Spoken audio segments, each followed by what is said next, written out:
En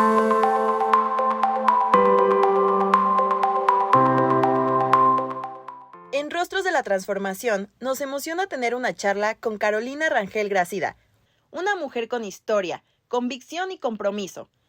Economista de formación, moreliana de corazón y fundadora del Movimiento Regeneración Nacional desde sus orígenes. Conoce de cerca a quien ha impulsado políticas de bienestar, igualdad y justicia social desde distintos espacios del gobierno federal y estatal, siempre con perspectiva de género y vocación de servicio. Carolina ha recorrido todas las trincheras, desde las juventudes, la defensa del voto, hasta convertirse hoy en secretaria general del Comité Ejecutivo Nacional de Morena. Una protagonista del cambio verdadero y un rostro ejemplar de la transformación en México.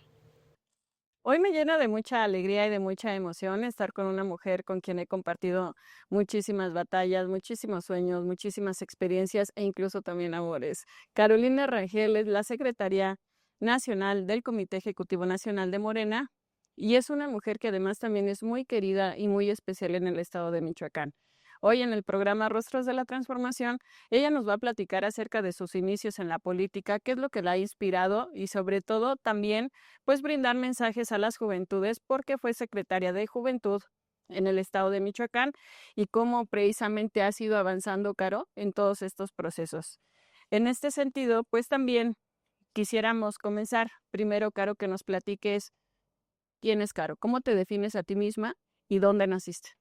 Estimada Celeste, gracias por este espacio, por poder platicar contigo, con todas y todos quienes nos están viendo. Y pues bueno, es un gusto coincidir en estas nuevas etapas de nuestras vidas. Como bien lo decías, pues ya años de conocernos, de coincidir, y qué bueno que la cuarta transformación nos siga haciendo justamente coincidir en más batallas. Pues compartirles, yo soy, siempre lo he dicho, más moreliana que el gazpacho moreliano, nacida en Morelia, un 18 de marzo de 1989. Ya lo he comentado algunas veces que me tocaba ser de izquierda sí o sí, porque 18 de marzo, pues Carolina, decían que era Carolina Petronila, el día de la expropiación petrolera, y 1989, el año de la caída del muro de Berlín. Entonces ya en la cuna estaba marcada que me tenía que dedicar a la revolución de las conciencias. Si bien nací en Morelia, por cuestiones de la vida, pues estuvimos también en diferentes partes de la República, tanto en Monterrey como en Quintana Roo viviendo cuando éramos muy pequeñas. Soy la menor de 3 hijas. Soy hija orgullosamente de una madre autónoma que justo por sacarnos adelante, por no estar viviendo en un espacio de violencia que ejercía mi papá, pues decide sacar adelante a sus 3 hijas, lo que implicó incluso pues cambiar de geografía. Ya más adelante, cuando cumplo la mayoría de edad, tuve un año sabático para juntar recursos para poder estudiar la universidad y es cuando decido regresar a mi tierra, a mi agua, a mi querido Michoacán, a estudiar economía. Soy economista por parte de la Universidad Michoacana de San Nicolás de Hidalgo, orgullosamente egresada de la escuela pública, de la universidad pública, del área de políticas de desarrollo.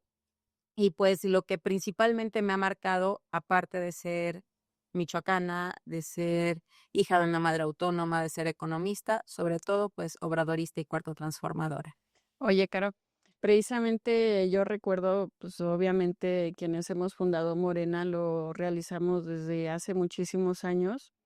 Recuerdo muy bien en una ocasión que habíamos ido a uno de los tantos movimientos que generamos para hablar sobre la reforma energética en la plaza mejor conocida como Melchor Ocampo, ahí en Morelia, y precisamente venía yo de dar un posicionamiento cuando una mujer se acercó y me dice, oye, tienes que sumarte a la Secretaría de Jóvenes del partido.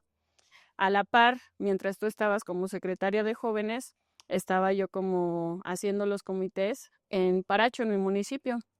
Una vez que me sumo contigo a la Secretaría de Jóvenes, también recuerdo muchísimo esa ocasión en la calle Madero, donde yo iba, a lo mejor ustedes muchos no lo creen, pero he sido muy tímida y estaba yo con un montón de volantes que me habías dado, pero que a mí me daba un poquito de miedo como pues darlos, ¿no?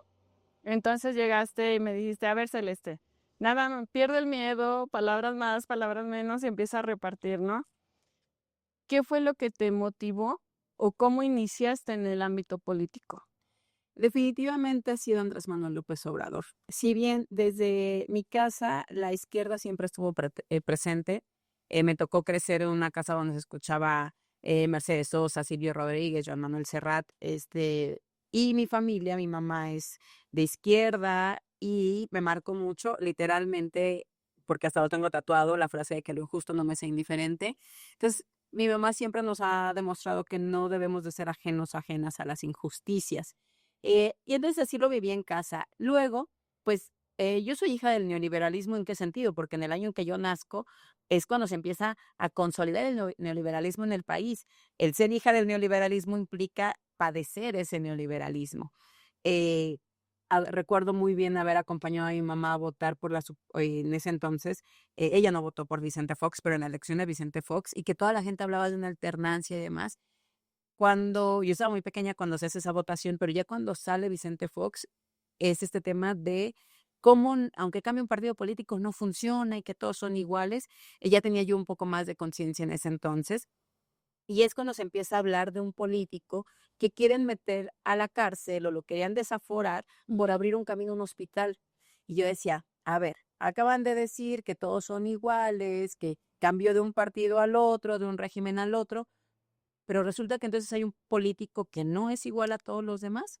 Mis tías que vivían aquí en la Ciudad de México hablaban de Andrés Manuel López Obrador como jefe de gobierno. Entonces ya realmente lo que me llega a jalar más es el tema del desafuero. También tenía un maestro de civismo en la preparatoria que también nos hablaba mucho de él y pues todo se fue juntando. Yo conozco a Andrés Manuel López Obrador cuando ni siquiera era mayor de edad, como eso de los 16 años, y yo tenía muchos planes de vida antes de dedicarme a la política, que era estudiar teatro. Probablemente tenga algo que ver el teatro y la política, o un poco o bastante, Ok. pero es Andrés Manuel el que me hace decir, veamos qué es esto de hacer política, veamos por qué sí hay servidores públicos, sí hay políticos que lo injusto no les es indiferente y que buscan hacer política de una manera distinta y que si nosotros no pudimos tener una beca, que si nosotros no pudimos tener un programa para empleo para mi mamá, que si no pudimos tener condiciones de vivienda más favorables, teníamos que trabajar con alguien que enarbolaba y que encabezaba una lucha para mucha gente. Oye, Caro, y fíjate que precisamente, quizás ustedes no lo sepan, pero Caro fue nuestra primera secretaria de jóvenes en el estado de Michoacán por Morena. De allí, Caro, afortunadamente has tenido esta gran experiencia y gran oportunidad de estar en la Secretaría de Bienestar, en la Secretaría de Mujeres, que son encargos para nada sencillos. Y ahora también estás como secretaria general de nuestro movimiento, que además, si tú recuerdas, después de que muchas personas a veces nos decían que no iba a llegar a Andrés Manuel nunca a la presidencia de la República, no solamente llegó, sino que ahora estamos en el segundo piso de esta cuarta transformación y además consolidándonos como la primera fuerza política de México, siendo, me parece, una inspiración a nivel incluso internacional. En este sentido, Caro, ¿cuáles crees que son los retos que tienen además dentro de la dirigencia joven en Morena? El principal reto es seguir haciendo política con la ausencia pública de Andrés Manuel López Obrador. Yo quisiera de repente levantar el teléfono y si tenemos alguna duda, llamarle, decirle, oye, ¿cómo hacemos esto? Pero no, es algo que no sucede, algo que no va a suceder. Entonces, el primer reto es ese, seguir con las acciones obradoristas, con el proyecto obradorista, pero sin su figura pública y por lo tanto sin su consejo. Entonces, nos toca buscar consejo, orientación en todos sus escritos, en todos sus discursos, en todo lo que él nos enseñó como dirigente. Y también nos toca como partido político estar a la altura de la primera presidenta mujer en México. No defraudar al pueblo que ha confiado justamente en Morena, no ser solamente un partido político. Hace años en este momento en el que fundamos el partido, tuvimos asambleas distritales en el que votamos si queríamos ser partido o movimiento. Muchos peleábamos, yo de ser sincera, yo voté porque nos quedábamos como movimiento, ganó, igual fuéramos partido, pero defendíamos el por qué el movimiento, porque decíamos, es que si somos partido, solo nos vamos a quedar en lo electoral. Y quienes decían que partidos, decíamos, sí, pero necesitamos la forma pues legal de organizarnos, ¿no? Porque nuestro movimiento siempre ha sido pacífico y siempre hemos dicho que la vía electoral y la vía de la democracia tenía que ser la vía correcta para transformar nuestro país. Entonces, el reto actual es seguir siendo ese movimiento y un movimiento que acompaña a la presidenta Claudia Sheinbaum Pardo. Una presidenta que tiene más del 80% de aprobación del pueblo de México, que ha sido estoica, firme, combativa ante los embates de Estados Unidos, ante los embates de la ultraderecha de nuestro país, ante los embates de la oposición moral y políticamente derrotada. Entonces, considero que esos son los tres principales retos. Hacer política sin la presencia pública, hacer política en el obradorismo sin la presencia pública de Andrés Manuel, seguir siendo un movimiento más que un partido político, sí un partido político que gane elecciones, claro, pero también un movimiento cercano al pueblo y a las causas justas. Y tercero, tener claro la altura como partido y como movimiento de acompañar a la presidenta Claudia Sheinbaum. Bueno, y recientemente justo se tuvo un Consejo Nacional en el que ustedes como dirigencia estuvieron dando a conocer diferentes mecanismos, herramientas de cómo precisamente mantener este contacto entre las autoridades y el pueblo, que algo que me parece que siempre nos ha enseñado Andrés Manuel López Obrador ha sido precisamente esta cercanía, el trabajo territorial, y que ahora nuestra presidenta siempre sostiene que el gobierno no está divorciado del pueblo, ¿no? En este sentido, se crearon algunos manuales. Que nos puedas platicar un poquito de esto. Sí, desde que llegamos a la dirigencia, en que encabeza nuestra presidenta Luisa María Alcalde, que también hablando un poco de la juventud, cabe señalar que somos una dirigencia en aproximadamente poco menos de los 40 años, y en la edad promedio del Comité Ejecutivo Nacional tenemos en promedio 41 años, yo tengo 36, pero tanto la presidenta Luisa, su servidor, el secretario Andrés, pues los tres somos menores de 40 años y no suena fácil cuando estás hablando de dirigir el partido movimiento más grande de México, de América Latina y de los más grandes del mundo. Cuando llegamos como dirigencia en el pasado octubre, lo primero que sacamos fue los 100 postulados para un morenista. Fue de lo último ya que nos dejó escrito el licenciado Andrés Manuel. La primera gira nacional dimos a conocer estos postulados morenistas, con frases que, a ver, ustedes van a conocer o las habrán escuchado. Por ejemplo, solo el pueblo puede salvar al pueblo y solo el pueblo organizado puede salvar a la nación. Para gobernar hay que tener autoridad moral, prohibido prohibir. em, Esperen, aquí hay otro. La libertad no se implora, se conquista y así 100 postulados para la vida, para el ejercicio público, para cada aspecto en el que un morenista o una morenista se desarrolla, se desenvuelve y al final viene pues un compromiso que todas y todos nuestros militantes están firmando por todo el país, que es que se comprometen al darle seguimiento a estos postulados morenistas y pues se envuelve también en esta foto de ya la toma de protesta de la presidenta Claudia Sheinbaum Pardo, pues también ahí las últimas fotos que se toma el licenciado Andrés Manuel con la presidenta Claudia Sheinbaum Pardo. Y bueno, fue uno de los primeros documentos que sacamos a la llegada de la dirigencia y que pues ahorita con la tarea que tenemos de sumar a 10 millones de afiliadas y afiliados, pues se está repartiendo por todos lados. La primicia aquí contigo la comparto, ya estamos en 8 millones de afiliadas y afiliados. Hace unos días estábamos, decíamos en los medios de comunicación que estábamos en 7 millones. Ayer en la noche llegamos a los 8 millones de afiliadas y afiliados. Falta muy poco ya para los 10 millones. Y bueno, este fue uno. Y que va de la mano con lo que vimos a conocer en el Consejo Nacional más reciente. También lo han firmado más de 5,000 autoridades emanadas de Morena, que es el decálogo para autoridades emanadas de Morena, donde te habla de los principios, de cómo ejercer el poder también, de cómo la honestidad, la humildad, la democracia es algo que nos guía. Si eres regidora, regidor, síndico, diputado, presidente municipal, senadora, en cualquier espacio debes de ceñirte de ir por estos 10 puntos, estos decálogos para las autoridades emanadas de Morena, estos 10 principios, por ejemplo, la austeridad, el que se atiende los reclamos en audiencias públicas, que se informa al pueblo, que los recursos se utilizan para las necesidades más apremiantes de la ciudadanía, por el bien de todas y todos, primero las y los pobres, Y esto va en algo que concretizamos ahora, sí, por así decirlo. Esta parte fue como el origen, lo teórico y el sentir, pero ahora ya le pusimos tareas. La primera, vamos a hacer más de 71,000 comités seccionales por todo el país. Una tarea que, si ustedes recuerdan, nos dejó el licenciado Andrés Manuel desde 2012, desde 2010, de hecho, para organizarnos para el 2012. Andrés Manuel en un zócalo nos dijo que tenemos que organizarnos en cada una de las secciones. Muchos van a decir, bueno, no es nada nuevo para Morena, pero conseguir esos más de 71,000 comités en todo el país tiene que ser una realidad, con el Casa por Casa, con la Revolución de las Conciencias y con el periódico Regeneración. La tarea la van a hacer entre las y los COTS y entre mentoras y mentores. Esos mentores van a ser representantes de Morena, como tú, los senadores, que tendrán una ruta de aproximadamente 10 secciones, 10, 12, 8, que van a ir no solo a conformar ese comité, sino a darle vida.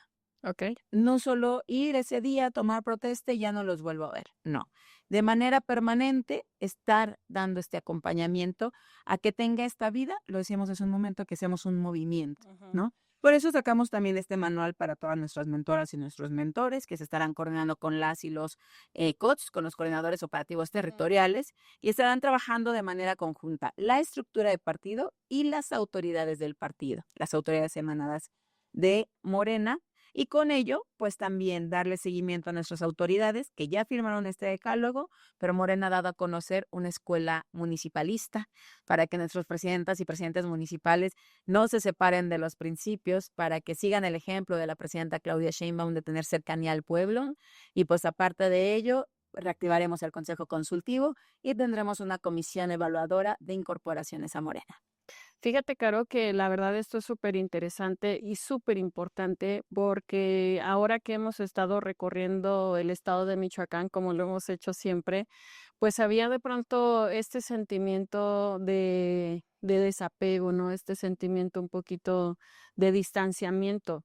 Ahora con este consejo y que presentan todos estos documentos, pero sobre todo todas las acciones que van a empezar a emprender desde el Comité Ejecutivo Nacional, nuevamente se empieza a revivir lo que es lo que es el movimiento político y nuestra primera fuerza en el país. Así que la verdad, yo sí quiero darles mi reconocimiento, la felicitación y sobre todo el respaldo, y que todas y todos los militantes, seamos funcionarios o no servidores públicos y públicas, pues que también nos pongamos a trabajar. Es parte de nuestras obligaciones, de nuestros compromisos y sobre todo de los principios que tenemos al interior de nuestro partido. Movimiento. Siempre recuérdenlo. Y por otra parte, Caro, precisamente ahora hablando de esto, ¿cómo observas a Morena Michoacán y a Morena en el país?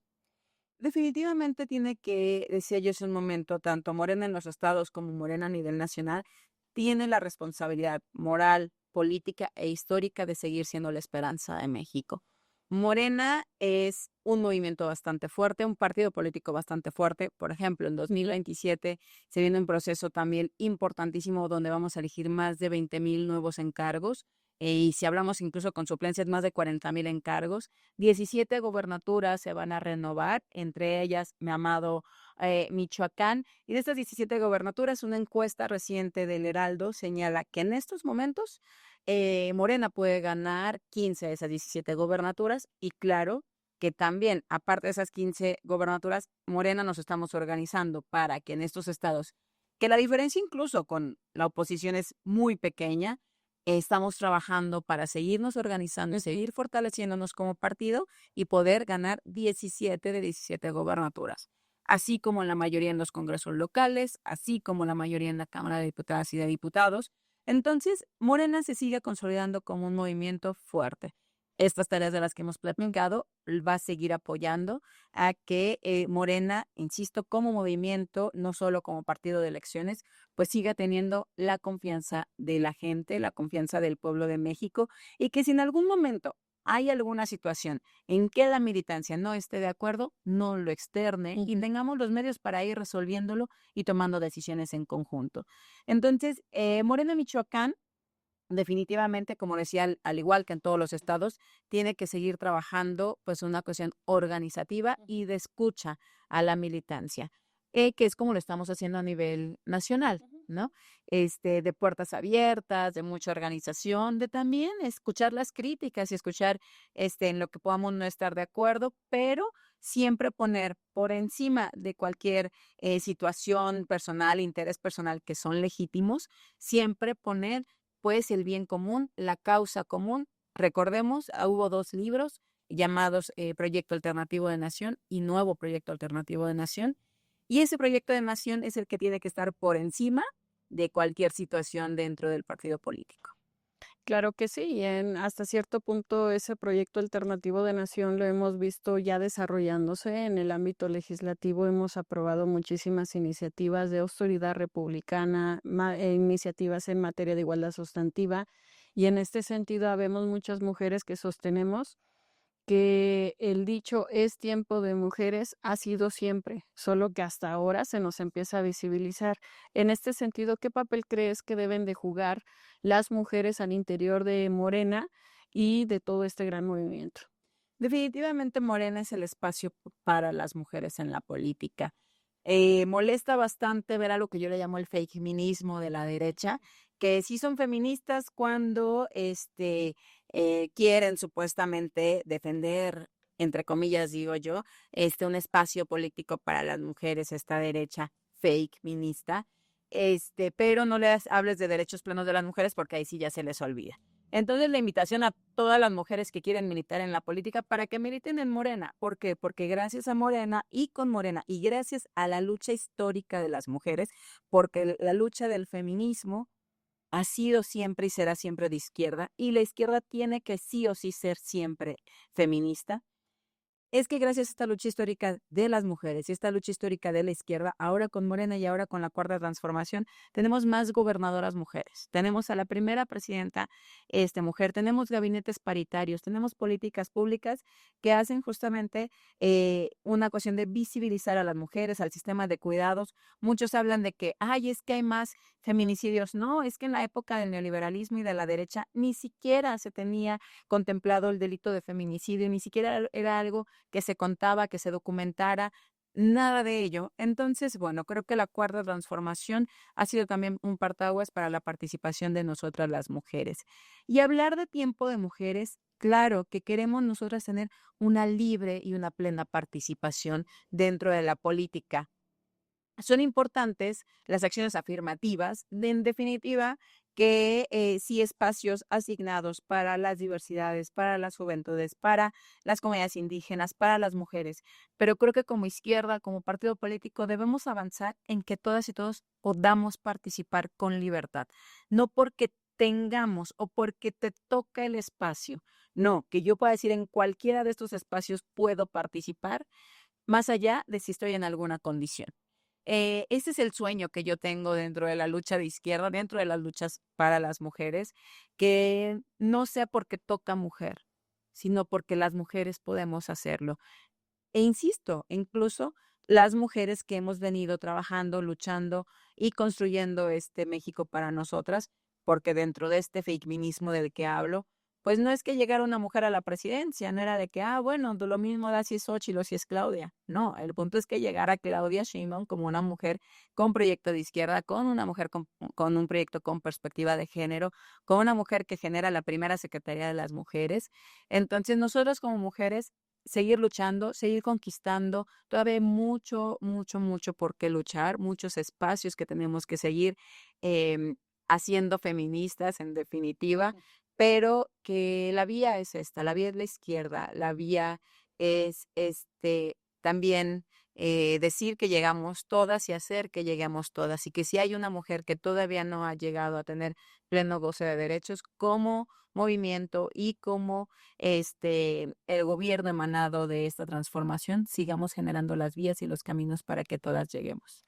Fíjate, Caro, que algo que resaltas y quiero retomar de lo que acabas de comentar es el tema también del aumento de los casos de posibles feminicidios, porque la realidad anterior es que tampoco había una confianza con las autoridades. Digo, es algo que todavía nos hace falta trabajar, De hecho, hemos estado escuchando a muchísimas personas donde nos dicen, bueno, ya fueron por la reforma al Poder Judicial, ahora necesitamos una reforma a las fiscalías, que son el primer contacto precisamente con las víctimas, ¿no?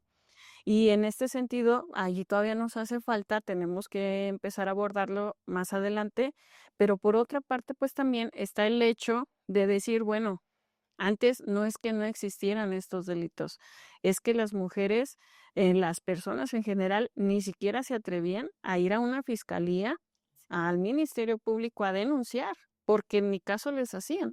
Entonces, ahorita estamos empezando a generar nuevamente esa confianza en la ciudadanía para que vayan y hagan la denuncia correspondiente, ¿no? Y por otra parte, pues también está el hecho que comentas de acciones afirmativas, que evidentemente, obvio que la tengo que tocar, porque, Caro, precisamente estábamos contigo en 2018, cuando yo te decía, yo no me voy a registrar para ningún encargo público porque en Morena no estamos por cargos. Pero también recuerdo perfectamente que decíamos, bueno, hemos estado cuidando, hemos estado defendiendo nuestro movimiento, entonces tenemos que entrarle para que no nos vengan a salir como que por la derecha y de pronto todo el esfuerzo que hemos realizado se vea desboronado, ¿no? Y en este sentido, siempre recuerdo que me he registrado como aspirante a alguna candidatura por mayoría, pero que afortunadamente se me ha dado por la vía plurinominal. Ojo, para las personas que piensen que ser pluri es no hacer nada, siempre haciendo campaña. Así es. Como candidata plurinominal, pero siempre tocando puertas, siempre repartiendo el periódico, siempre abonando al movimiento, ¿no? Hasta ahora en este momento, y coincido completamente con la postura que dice nuestra presidenta, la doctora Claudia Sheinbaum Pardo, que justo no es que se tengan que crear tal cual las acciones afirmativas, sino que todas y todos debemos estar realizando un trabajo territorial de cercanía con las personas. Entonces, es muy importante porque apenas justo en este 2024 se me dio la oportunidad de ir al Senado de la República como acción afirmativa y al mismo tiempo como de mayoría, ¿no? Y entonces esto es algo sumamente importante porque allí nuevamente Morena vuelve a romper brechas, vuelve a romper estereotipos y vuelve a decir, sí, se puede. Eso por una parte, y por la otra, para concluir este tema de participación de las mujeres, también ha sido 2024 uno de los años más violentos para las mujeres que participamos en la política. Es decir, el hecho de que en este momento ya estemos en algún espacio público no garantiza que deje de haber violencia de parte de nuestros compañeros. Entonces, eso nos habla de que la revolución de conciencias por la que siempre hemos luchado tiene que seguir en pie, tiene que seguir más viva que nunca. Y por otra parte, Caro, y ahora sí, para ir cerrando, preguntarte, te comentaba hace un momento, fuiste nuestra secretaria de Juventudes en el estado de Michoacán, fuimos a muchos congresos de Juventudes Morena. ¿Qué recuerdos, Caro? Bastantes. Sí, ya que ya tenemos que 10 más años. No, ya más, eso fue 2012, o sea, tiene 13 años que fui secretaria de Jóvenes de 2012 al 2015, o sea, ya tiene 13 años de... No manches, sos un guaito, un poquito, nada más. ¿Qué mensaje tienes para los jóvenes? Seguir siendo la parte activa, la parte revolucionaria. Yo lo he dicho, la esperanza de la esperanza. Las juventudes tenemos que ser, y digo tenemos todavía, porque tenemos todavía algo de juventud, tenemos que ser la esperanza de la esperanza. Es importante también que las juventudes puedan aspirar a un encargo por designación o por elección popular, pero no es siempre la primera finalidad. Recordemos justamente en esos entonces, cuando éramos Morena Jóvenes y Estudiantes, buscábamos dónde sacar una copia, quién nos apoyaba a comprar un paquete de hojas, unos plumones, dónde sacar recortes de revistas como El Chamuco, de Proceso, qué sé yo, para hacer tendederos informativos. y que si queríamos hacer un encuentro de estos que habla nuestra senadora, que habla Celeste, era ir por la vía. Yo todavía tengo en mi casa guardados, recuerdo unos botecitos que hicimos, que le pagamos un volante ahí de licenciado Andrés Manuel, que alguien nos cooperó para darnos esos botecitos incluso, y que íbamos por las calles de Morelia, por la Madero, o hacíamos estos trueques de libro o biblioteca pública, y que ya únicamente la recuperación económica era lo que pusieran en ese botecito. Y con eso podemos hacer nuestros encuentros de jóvenes y con eso podemos movernos a escuchar también a grandes ponentes, como he de decirlo también con mucho orgullo, nos tocó ser una generación que nos formamos por personas como Enrique Dussel, de manera directa, y muchos otros ideólogos de la Cuarta Transformación, pero que no importa que el movimiento Morena ya tenga incluso recursos o medios para hacer estos encuentros. No me refiero tal vez a salir a votar, pero nunca como juventudes dejar de estar presentes, dejar de estar ahí, dejar de luchar y dejar, insisto, de ser esta parte viva, de ser esta parte muy activa, no como jóvenes decir, bueno, es que como soy joven me toca este espacio, como soy joven ya quiero, pues ya le cargué la maleta a un diputado, ya le cargué la maleta, no sé qué, no tiene nada malo cargar maletas, pero cargar maletas no es la vía para ser representante popular. Nosotros, nosotras en nuestro movimiento siempre hemos dicho que estas juventudes muy plastificadas que tiene la derecha, muy nada más de imagen, pero que no entienden las causas justas, que no entienden las necesidades de nuestro país, pues no pueden estar también haciéndose presentes en nuestro movimiento. En nuestro movimiento nuestras juventudes luchan, en nuestro movimiento nuestras juventudes resisten, proponen, representan, y es lo que buscamos, que sean las juventudes dentro de la Cuarta Transformación y que sigan participando y que empiecen a participar también muy jóvenes, personas como tú, como yo, empezamos a participar sin siquiera poder votar, o sea, empezamos a informarnos desde los 14, 15 años, entonces que no hay una edad para participar y que también ahora tenemos un reto importante como movimiento y como pues una generación que antecede a esta nueva generación. Somos nosotros y nosotras el relevo generacional, pero ya viene el relevo del relevo y tenemos que hacer la política muy atractiva. Ahora las juventudes se enganchan o no se enganchan con 15 segundos de un TikTok, ¿no? Y no queremos que la política, como pasa en Argentina con Milei, o la política como la quiere hacer o la hizo en campaña Maines de Movimiento Ciudadano, sea una burla en 15 segundos de TikTok, ¿no? Pero sabemos que también por medio de las redes sociales tenemos que informar sobre la política de izquierda. Y hoy como jóvenes, todavía nosotras, tenemos ese reto para informar a las nuevas juventudes también por las vías que ellas y ellos están utilizando. Apropiarnos de las calles, apropiarnos de las redes sociales, apropiarnos de las plazas públicas, apropiarnos de los medios de comunicación, estar en todos los espacios para las juventudes. Oye, Caro, finalmente, una duda así enorme que tengo y que yo creo que todas y todos tenemos también es, bueno, primero, antes comentar en el tema de acciones afirmativas y juventudes, que precisamente tú lo decías, no, el hecho de ser joven ya te da como todos los méritos, por decirlo de alguna manera, para poder aspirar a alguna candidatura.